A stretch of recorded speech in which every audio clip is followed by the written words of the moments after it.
The Great Hall of the Galactic Confederation was silent. Hundreds of alien beings sat in their seats, their eyes fixed on the massive screen floating in the center of the room. On the screen was a small blue planet, spinning slowly in the darkness of space. Earth. The humans called it home. Admiral N stood at the speaker's platform. His gray skin was covered in old battle scars. His 4 eyes looked tired. He had been a warrior for 200 years, but today he felt only confusion and fear. 300 years, he said, his voice echoing through the hall. For 300 years we have sent our ships to conquer this world.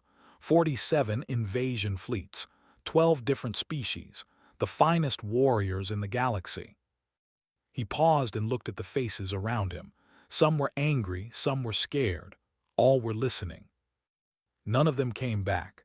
Not one ship, not one soldier, not even a single piece of metal floating in space.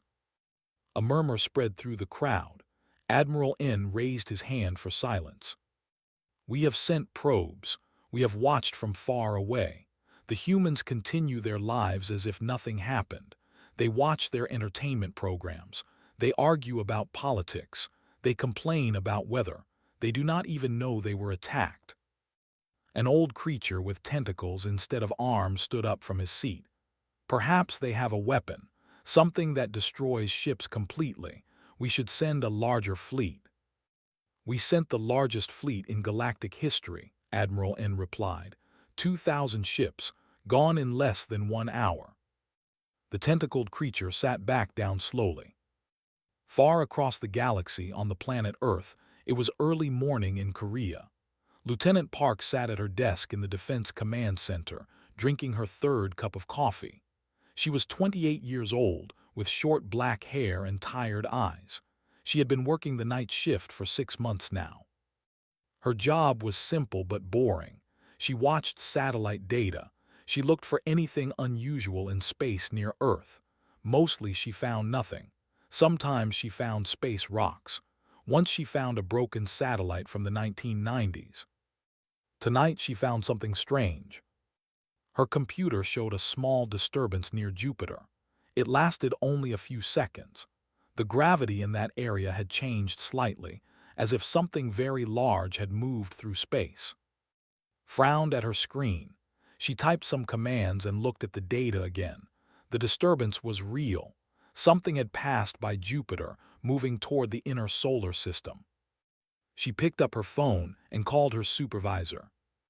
Sir, I found something unusual. A gravity disturbance near Jupiter. It could be nothing, but I wanted to report it. Her supervisor, a tired man named Captain No, sighed on the other end of the line. How big? Big enough to notice. Maybe a group of large asteroids. File the report. Send it to the usual departments. Probably nothing. Yes, sir. Hung up the phone and began typing her report. She did not know that she had just detected the 48th invasion fleet to approach Earth. The fleet was commanded by a reptilian warlord named. He stood on the bridge of his flagship, watching Earth grow larger on his. His scales were dark green and his yellow eyes burned with hunger. He had conquered 30 worlds. He had never lost a battle. Commander, said one of his officers, we are passing Mars orbit now. No sign of human detection. Their satellites are primitive. They cannot see us. Smiled, showing rows of sharp teeth. Good. We will be upon them before they know we exist. In 12 hours, this planet will belong to the Empire. He had studied the previous invasions carefully. He knew that other fleets had failed, but he believed they had failed because they were weak. His fleet was strong. His soldiers were the best warriors in the galaxy. All ships prepare for final approach, ordered. Attack formation. We strike at dawn their time. 300 warships moved through the darkness of space. Each ship carried thousands of soldiers. Each soldier dreamed of glory and conquest. They did not know that Earth had been waiting for them. Deep beneath a mountain in Korea, a red light began to flash on a control panel. Sergeant Lee looked up from his book and stared at the light. His heart began to beat faster. "No," he whispered, "not again." He pressed a button on his console. A screen came to life, showing 300 dots moving toward Earth. Each dot was an alien warship. Closed his eyes for a moment. He thought about his wife at home, sleeping peacefully. He thought about his daughter, only 4 years old, who liked to pick flowers in the garden. Then he opened his eyes and picked up his phone. "This is Sergeant Lee at Station 7. We have incoming. 300 ships attack formation, requesting authorization for defensive response." The voice on the other end was calm. "Authorization granted. God help us all." Put down the phone. His hands were shaking as he moved them toward the control panel. In front of him were two buttons, one red, one black. He pressed the red button first. Then, after saying a quiet prayer, he pressed the black one. In space was giving orders to his officers when something strange happened. His ship began to shake. At first it was gentle, like a small earthquake. Then it grew stronger. "What is happening?" he demanded. His officers looked at their screens with wide eyes. "Sir, there is some kind of energy field. It is pulling at our ships. The gravity is changing."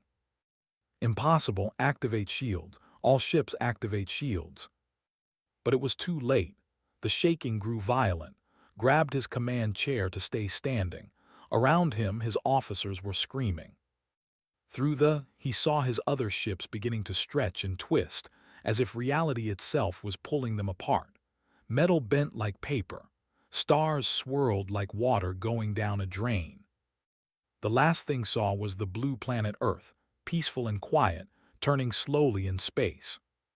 Then there was nothing. At her desk in Korea, Lieutenant Park noticed another small disturbance on her screen.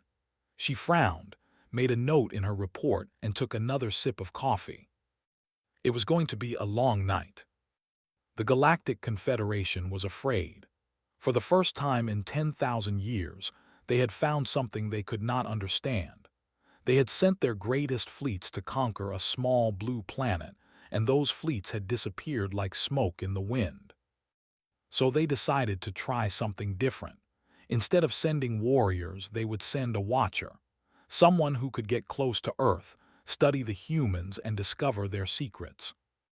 They chose was not like other beings in the galaxy. Her body was made of living crystal, clear and beautiful like a diamond. She could see things that other creatures could not see. She could hear sounds across great distances. Her memory was perfect. She never forgot anything. She was also very old. She had lived for 3,000 years and had seen many strange things, but she had never seen anything like Earth. "You understand this mission will probably kill you," said the council leader, a tall being with silver skin. His crystal body glowed softly. "I understand, but someone must learn the truth. The galaxy needs to know what happens to our ships." The council leader nodded slowly. "Then go, observer, and may fortune protect you." Traveled to Earth in a small ship disguised as a metal asteroid.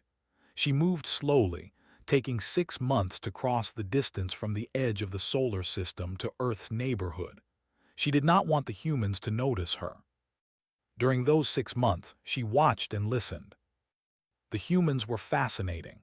They broadcast signals into space constantly.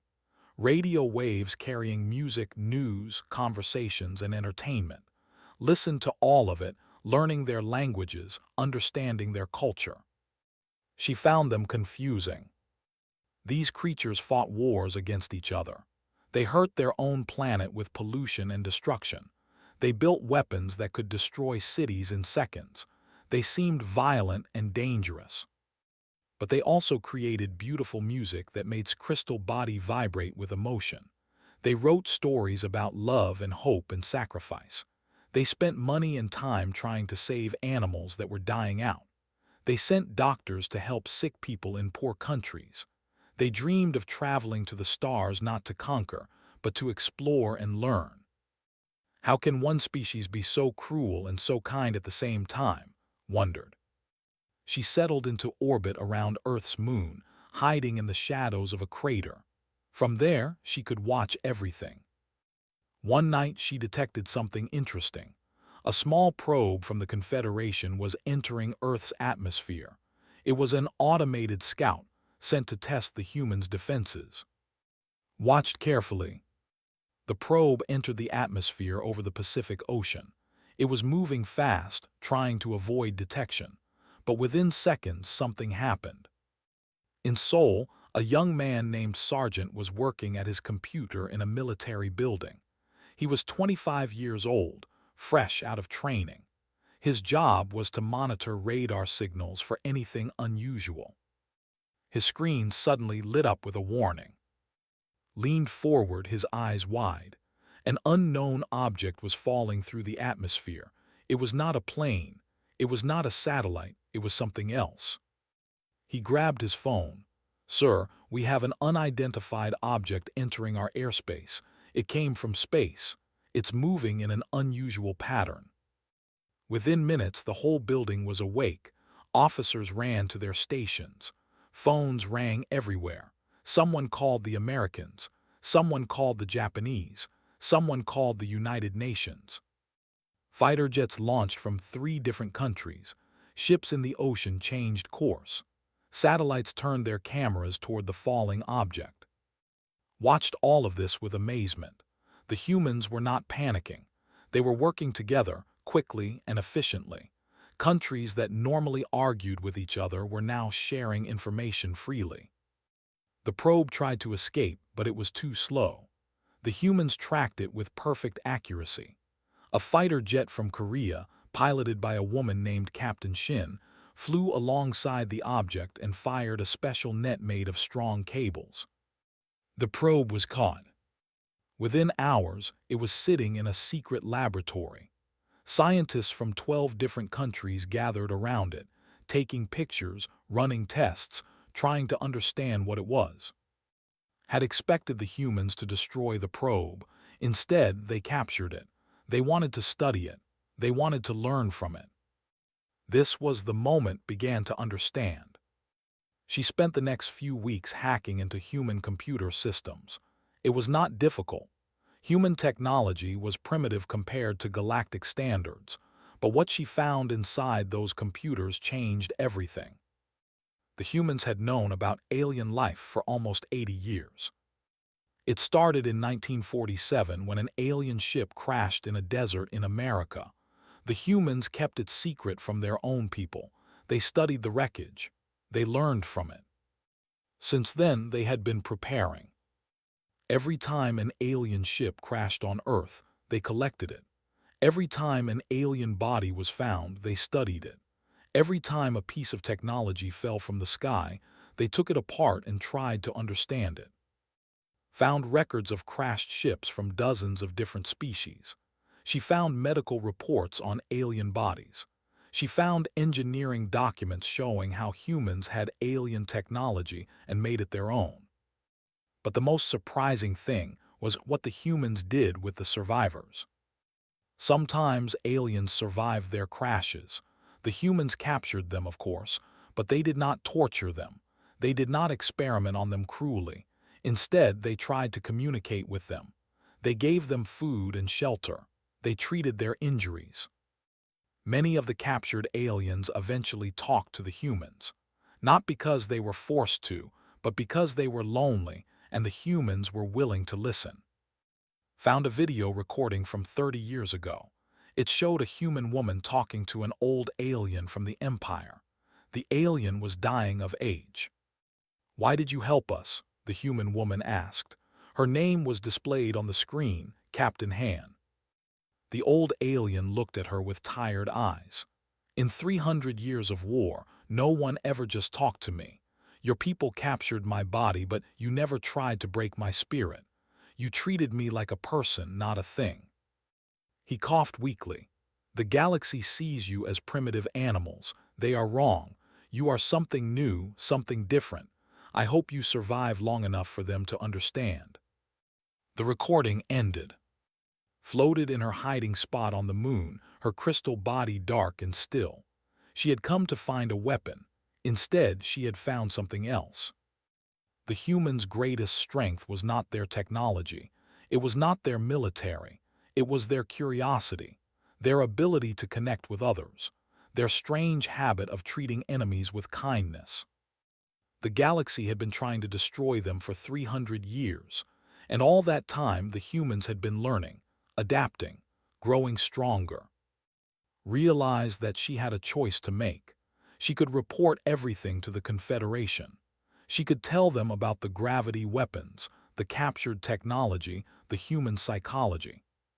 Or she could do something else entirely. For the first time in 3,000 years, did not know what to do. Could not stop searching. Every day, she found more secrets in the human computers. Every day, she learned more about these strange creatures and their hidden war against the galaxy. The truth was bigger than she had imagined. Deep beneath mountains, under oceans, and inside ordinary-looking buildings, the humans had built a secret world. They called it the Global Defense Network. Only a few thousand people on Earth knew it existed. The rest of humanity lived their normal lives, never knowing that their planet was being protected from invasion. The network had bases on every continent. Scientists, soldiers, engineers, and doctors worked together, day and night, preparing for the next attack from space. Found the personnel files of these secret defenders. She read their stories, one by one. There was Doctor, a woman who had spent 20 years studying alien biology. She had learned to treat injuries that no Earth doctor could understand. She had saved the lives of crashed aliens, working for days without sleep, refusing to give up even when everyone told her it was impossible. In one report wrote, "Every alien we save teaches us something new. Their bodies are different from ours, but they feel pain the same way we do. They fear death the same way we do. In the end, we are not so different." There was Private Minu, a young soldier who had found a strange creature in the wreckage of an alien ship. The creature was small and scared. It had 6 legs and big black eyes. The other soldiers wanted to kill it, but Minu refused. He took the creature home and cared for it in secret. He fed it, he played with it, he gave it a name. The creature lived for 12 years. When it died, Minu was so sad that he could not work for a week. His commanding officer wrote in a report, "Private showed unusual emotional attachment to an extraterrestrial life form. Recommends psychological evaluation." But another note was added later. Private's compassion toward alien life is not a weakness. It is exactly what makes humanity different from the rest of the galaxy. There was Colonel, a woman in charge of taking care of the soldiers who operated Earth's secret weapons. She knew that these soldiers carried a terrible weight. Every time they pressed the button to destroy an invasion fleet, they killed thousands of living beings. Colonel personally wrote letters to every soldier who suffered mental problems after their duty. The letters were never sent anywhere, because officially these soldiers did not exist. But she wrote them anyway, filling boxes with words of comfort that no one would ever read. "We ask these young people to do terrible things," she wrote in her personal diary. "The least I can do is remember their names." Found something else in the files, something that explained everything. The humans had not always been winning. In the early days, Earth had no defenses at all. Alien ships crashed only because of accidents or malfunctions. The humans were lucky, nothing more. Then 60 years ago, they found something special. A crashed ship from the Empire contained something unusual, a device that could create tiny black holes. The black holes lasted only for a fraction of a second before disappearing. They used this device to power their engines. Human scientists studied the device for 10 years. They died in accidents. They failed again and again, but they never stopped trying. Finally, a young scientist named Doctor figured out how to turn the engine into a weapon. His notes showed his thinking. A black hole pulls everything toward it. If we can create many small black holes around an enemy ship, the ship will be pulled in every direction at once. It will be torn apart at the level of atoms. Nothing will remain.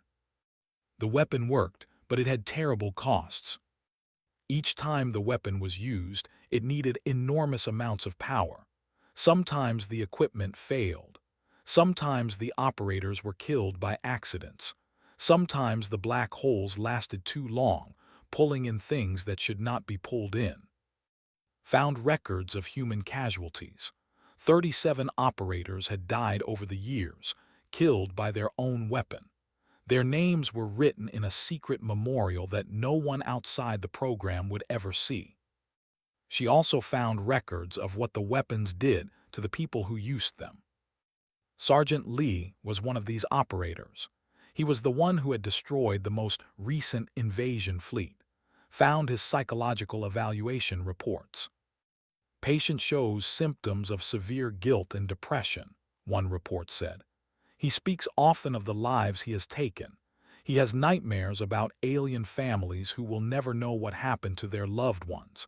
He asks repeatedly if he is a good person or a monster. In one therapy session, spoke to a counselor named Doctor. I think about them every night, said. 300 ships, maybe 100,000 lives, gone in less than an hour because of me. They came to kill us, Doctor reminded him gently. Every man, woman, and child on Earth. I know that is the only reason I can keep breathing. Was silent for a long moment. But Doctor, do you know what is strange? Sometimes I hope that one day we will meet aliens who do not want to kill us. Aliens who just want to talk. Maybe then all of this will mean something. Doctor wrote in her notes, patient maintains hope for peaceful contact despite trauma. Recommend continued therapy and restricted duty rotation. Read these words again and again. The humans were not monsters. They were not heroes either. They were something in between.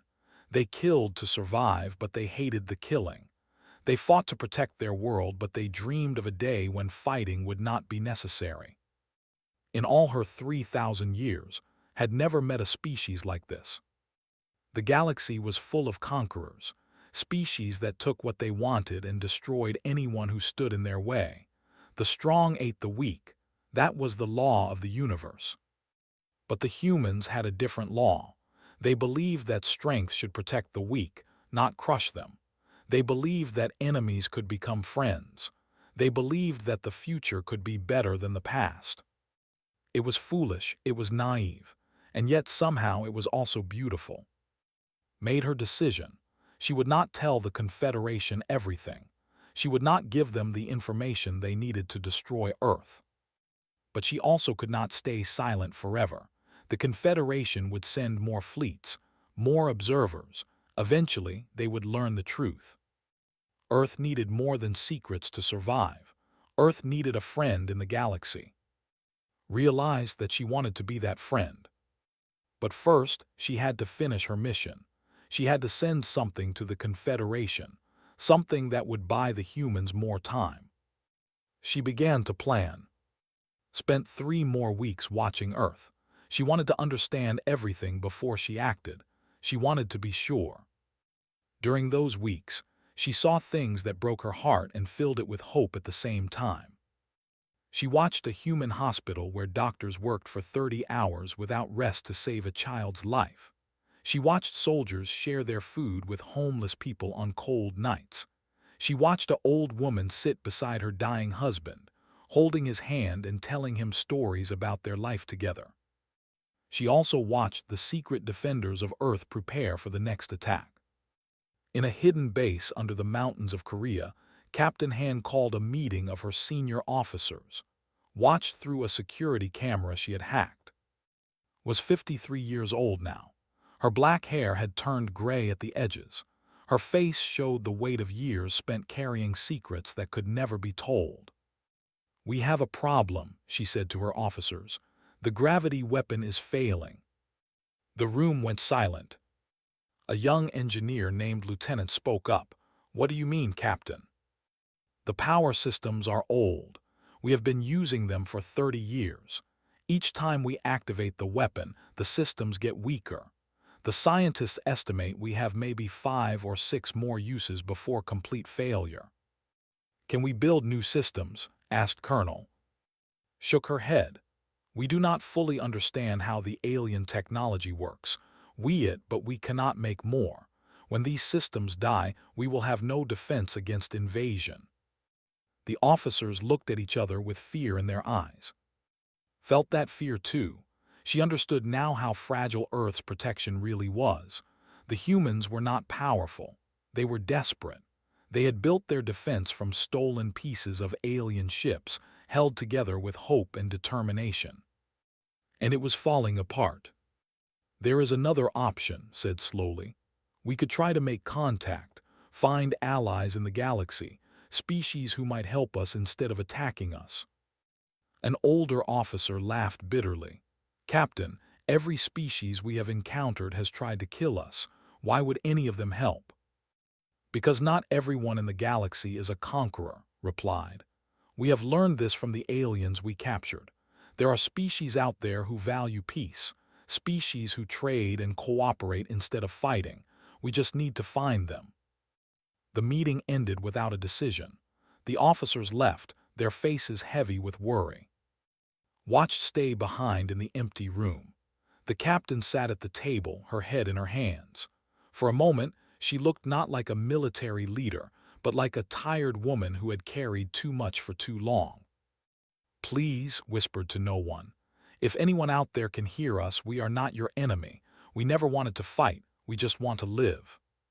His crystal body glowed with emotion. She had heard enough. Far away, in a different part of the galaxy, the Confederation was growing impatient. Observer has been silent for too long, said Admiral N at a council meeting. Either she has been destroyed, or she has found something she does not want to share. Perhaps we should send another fleet, suggested a council member. No, Admiral N's voice was firm. Not until we understand what happened to the others. We wait for report. If she does not respond within 30 cycles, we will assume she is dead and consider other options. Received this message through her long-range communication system. 30 cycles, about 40 Earth days. That was how much time she had. She began to compose her report. At first, she wrote the truth. She described the gravity weapon, the captured technology, the human psychology. She explained their weaknesses and their strengths. She gave the Confederation everything they needed to destroy Earth. Then she deleted it all. She sat in her small ship, surrounded by the cold silence of space, and thought about what she wanted to do. If she told the truth, the Confederation would send a massive fleet. They would overwhelm Earth's defenses with numbers. Millions of soldiers would land on the surface. The humans would fight, but they would lose. Every city would burn. Every human would die. And the galaxy would continue as it always had. The strong eating the weak. Endless war. Endless conquest. But if she lied, something different might happen. The humans would survive. They would continue to learn and grow. Maybe, in time, they would find a way to defend themselves without the gravity weapon. Maybe they would make contact with peaceful species. Maybe they would become something the galaxy had never seen before. It was a small chance, but it was a chance. Wrote a new report. To the High Council of the Galactic Confederation, she began. I have completed my observation of Earth. My findings are as follows. The planet is surrounded by an unknown energy field. This field cannot be detected by normal sensors. When ships enter this field, they are completely destroyed by forces I could not identify or understand. I attempted to analyze the field using all available technology. I failed. The phenomenon is beyond our current scientific knowledge. I recommend permanent quarantine of the Sol system. Any ships entering this area will be lost. The humans are not worth the cost of further investigation. They are a primitive species with no resources we need. Let them live in their isolation. We have more important matters to attend to. She read the report several times. It was full of lies. The Confederation would be suspicious. They might send another observer to check her work. But she hoped they would not. The Confederation was large and busy. Earth was just one small planet among billions. If said it was not worth the trouble, they might believe her. She transmitted the report. Then she did something she had never done before. She broadcast a second message, this time on human frequencies. She spoke in Korean, the language she had heard most often in her observations. To the people of Earth, my name is, I am from a species you have never met. I have been watching your planet for 6 months. I came to find out how you destroy our invasion fleets. I found the answer, but I also found something more important. I found a species that is cruel and kind, violent and gentle, afraid and brave. I found a species that fights to survive but dreams of peace. I have lied to my own people to protect you. I do not know if this was right, but I believe you deserve a chance to show the galaxy what you can become. One day I will return, not as an observer but as a friend. Until that day, keep watching the stars, keep hopping, keep being human. You are not alone. She ended the transmission and waited. In her secret base under the mountains, Captain Han received a message from her communications officer. Captain, we have detected an unusual broadcast. It appears to be, for us, from space. His heart stopped for a moment. Then it began to beat faster than ever before. Show me, she said. She read the message 3 times. Her hands were shaking when she finished. Then, for the first time in 30 years, Captain Han allowed herself to cry.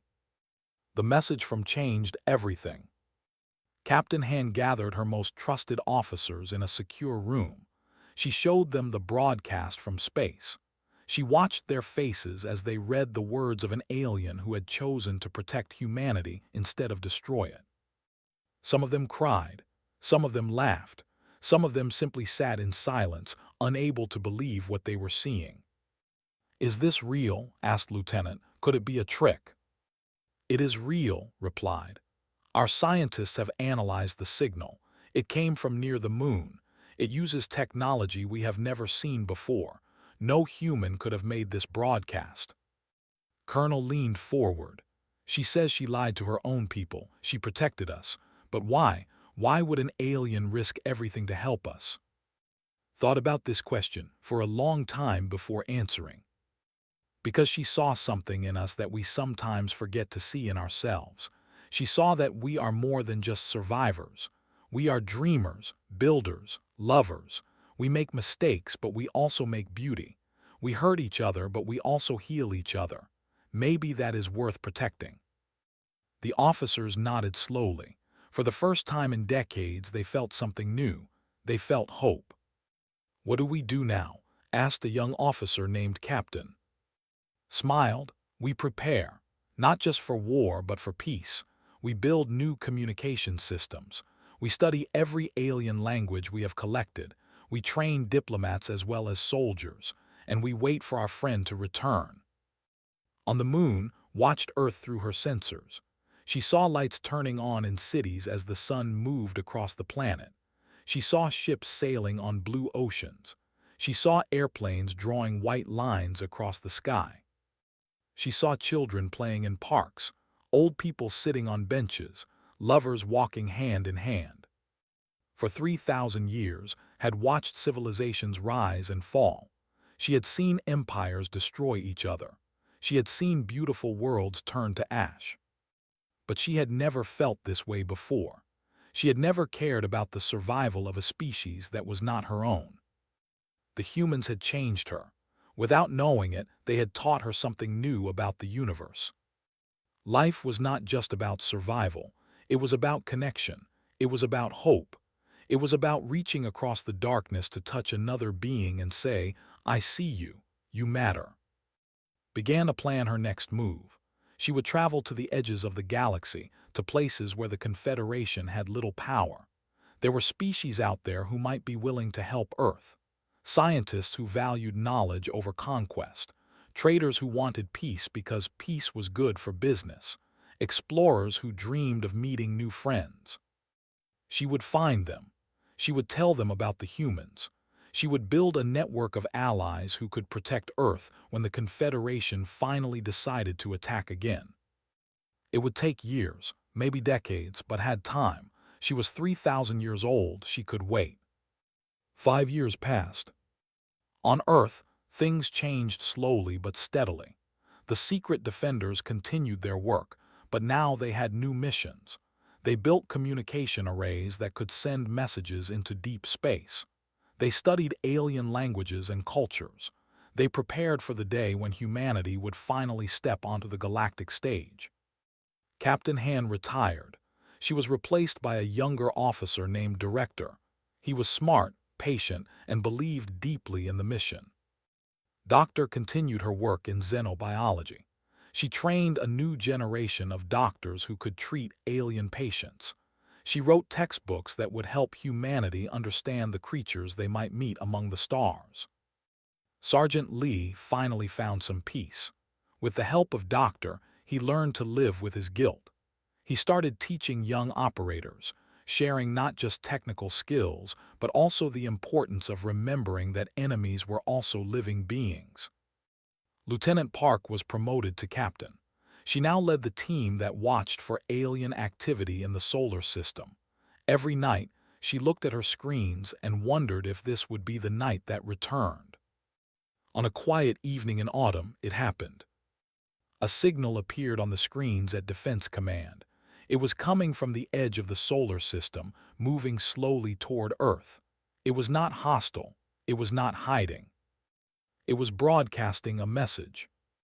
To the people of Earth, I have returned as I promised. I am not alone. I bring friends who wish to meet you. May we approach? Captain Park stared at her screen. Her hands were shaking as she picked up the phone. Director, you need to see this. Within hours, the world's most powerful leaders were gathered in secret. They watched the message together. They debated what to do. Some wanted to refuse. They were afraid. They did not trust aliens after so many years of invasion. But Director stood before them and spoke. We have spent 80 years preparing for this moment. Not just preparing to fight, but preparing to meet others as equals. We cannot let fear control us now. This is our chance to show the galaxy who we really are. The leaders agreed. They would welcome and her friends. A small group of humans was chosen to make first contact. Doctor led the team. With her were scientists, diplomats, and a few soldiers for protection. They met at a secret location in the mountains.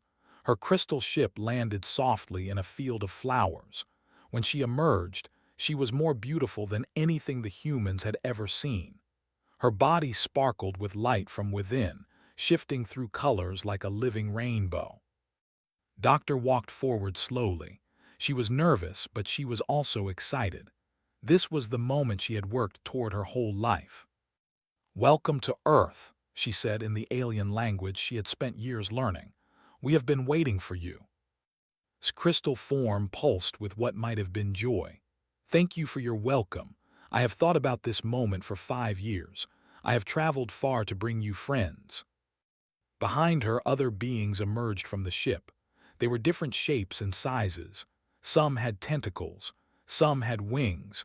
Some looked almost like humans. All of them looked curious and hopeful. These are representatives from 12 species, explained. They have all agreed to meet with you. They want to learn about your world. They want to help you take your place in the galaxy. Doctor felt tears forming in her eyes. She turned to look at her team, at the soldiers and scientists who had dedicated their lives to this impossible dream. We have so many questions, she said too. We want to know everything about you, about them, about the galaxy. We want to understand.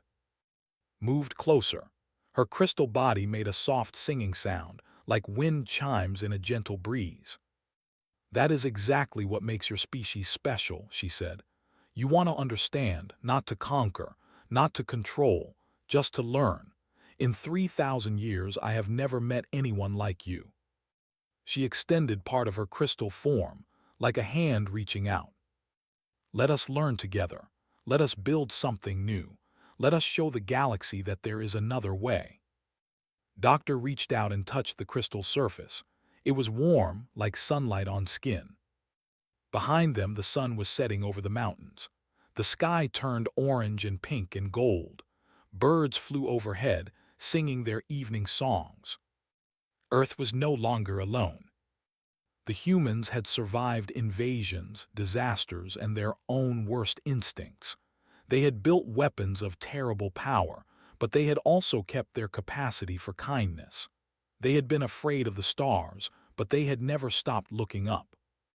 Now, finally, someone was looking back. In offices around the world, the secret defenders of Earth watched the first contact on secure screens. Many of them were crying. Many of them were smiling. In her retirement home, Han watched with old eyes full of tears. She thought about all the years of struggle, all the sacrifices, all the soldiers who had died keeping humanity safe. "We did it," she whispered to herself. "We made it to the other side." And high above, in the darkness of space, the stars continued to shine. The galaxy was vast and dangerous, full of predators and conquerors and endless war. But in one small corner, around a small blue planet, something new was beginning. Humanity had found its first friend. And that was just the start.